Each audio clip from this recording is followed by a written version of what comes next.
अपना हर दिन ऐसे जियो जैसे कि आखिरी हो, जियो तो इस पल ऐसे जियो जैसे कि आखिरी हो, अपना हर दिन ऐसे जियो। হ্যালো ভিউয়ার, আসসালামু আলাইকুম। 31st নাইট উপলক্ষে আমরা আজকে একটা পিকনিক করতে যাচ্ছি। শুধু 31st নাইট না, সাথে আমাদের আরও একটি রিজন রয়েছে, সেটি হচ্ছে আমাদের ম্যানেজার স্যারের জন্মদিন আজকে 31 তারিখে। তো দুটো মিলেই আমরা বগুড়ার ঐতিহ্যবাহী আলুঘাটি আজকে এখানে করব। 70-80 জনের খাবারের জন্য প্রস্তুত করতে হবে আমাদের আলুঘাটি, যার কারণে আমরা মধ্যরাত থেকেই শুরু করে দিছি আমাদের রান্নার সকল কার্যক্রম। তো এদিকে আমাদের চয়ন ভাই মাংসগুলো সুন্দর করে মেখে মেখে নিয়ে বসিয়ে দিচ্ছে চুলাতে।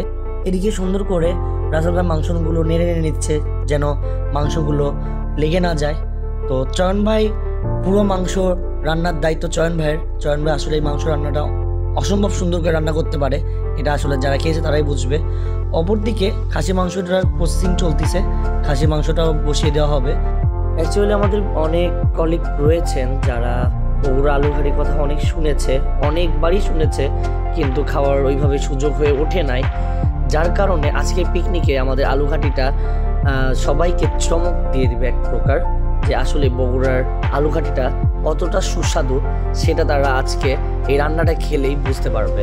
তো যার কারণে আমরা পুরোপুরি ফুল দায়িত্ব চয়নবার ওপর ছেড়ে দিয়েছি, কারণ তার রান্নাটা আসলে অনেক সুন্দর হয়, যার কারণে চয়ন ভাইয়ের উপর যে খুবই প্রেশার যাচ্ছে, তাকে বেশিরভাগ কাজই তাকে করতে হচ্ছে।